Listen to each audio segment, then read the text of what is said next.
राजा भैया को लेकर, अखिलेश जी के संबंधों को लेकर, कभी कुंडा की कुंडी, कभी ये कहना कि जो नाराज थे अब तो खुश हो गए हैं, 3 सीटें समाजवादी पार्टी को जिता देना, वो राजा भैया और समाजवादी पार्टी का संबंध कुछ समझ में नहीं आता जनता को, जरा समझाइए क्या है राजा भैया? राजा भैया खुद नहीं समझ पा रहे कि क्या करें, किसके साथ रहें। देखिए, शेर जैसी इमेज बना लेना और उसको जीना, दोनों अलग अलग बातें। राजा भैया निर्दलीय विधायक हैं, वो सबसे नजदीकी राजनाथ सिंह जी के थे जब शुरू में बने, राजनाथ जी की, बिल्कुल। और उसके बाद भारतीय जनता पार्टी बसपा में जो उनके साथ एक तरफा कार्रवाई हो गई, उनके पीछे बसपा पड़ गई, तो नेताजी ने मदद की, फिर समा के साथ आए। नेताजी ने मदद की, 2017 तक वो समाजवादी पार्टी के समर्थन से विधायक रहे। 2017 में सपा की सरकार नहीं बनी, यही तो हमारी गलती है। और अगर सरकार नहीं बनी तो 17 चुनाव में जब आप विधायक हुए हैं सपा के समर्थन से, और आपके कोटे के, आपकी सिफारिश पर बनाए गए एमएलसी साहब यशवंत सिंह, हमारे समाजवादी राजनीति के पुराने हमारे पूर्वज की तरह चंद्रशेखर जी हैं, उनकी पुण्यतिथि पे हमेशा नेताजी और वो सब जाते थे। तुरंत इन लोगों का मन भाव बदल गया, तुरंत योगी जी उसमें मुख्य अतिथि हो गए, और समाजवादी पार्टी के राजा भैया कोटे के एमएलसी यशवंत सिंह ने इस्तीफा देके योगी जी के लिए सीट खाली कर दी।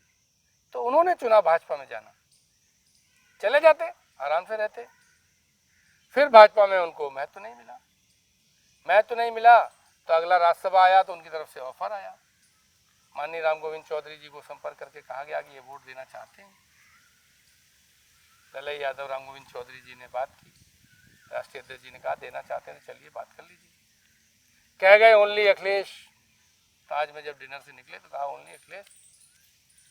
और जया बच्चन जी को मिले, वो उम्मीदवार थी, उनसे कहा कि नहीं हमारे आपके बड़े पारिवारिक संबंध है, मैं आपके साथ वोट करूंगा, और भाग गए अगले दिन बीजेपी में। अब फिर बीजेपी, अरे क्यों बार बार जाते हो उस दरवाजे पे अगर आपको दुत्कार के भगाया जाता है तो? और ये कहाँ टाइगर बने घूम रहे? अगर टाइगर हो तो टाइगर की तरह रहो ना।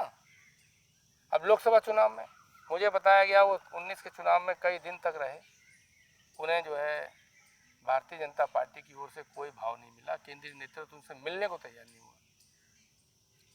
22 के चुनाव में, 24 के चुनाव में वहां से लोकसभा टिकट फिर मिल गया उनके राजनीतिक रूप से विरोधी को, तो भाजपा में रह के घर नहीं बैठ पाए, समाजवादी पार्टी को लड़ाना पड़ा। तो ये वो बता सकते हैं, जनता को उन्हें एक्सप्लेन करना चाहिए कि क्यों समाजवादी पार्टी को धोखा देते हैं।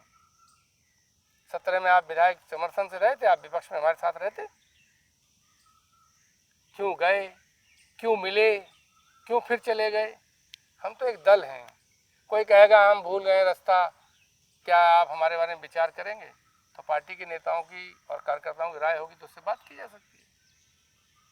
पार्टी तो अप्रोच कर सकती है किसी को, क्योंकि पार्टी ने थोड़ा भगाया है।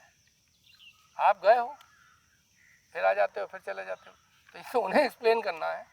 और किसी निर्दलीय व्यक्ति की, जिसमें कोई दलीय अनुशासन न हो, प्रतिबंध न हो, प्रतिबद्धता न हो, और जिसकी एक शेर जैसी छवि चल रही हो पूरे प्रदेश में, उसके लिए इससे ज़्यादा अपमानित करने वाली बात और इससे ज़्यादा तुच्छ बात नहीं हो सकती कि उसे अपनी इच्छा के विपरीत, अपनी पूरी पॉलिटिकल लाइन जो चली उसके विपरीत जाके चुनाव लड़ाना पड़े, जो उन्होंने 24 में समाजवादी पार्टी के उम्मीदवार को लड़ाया।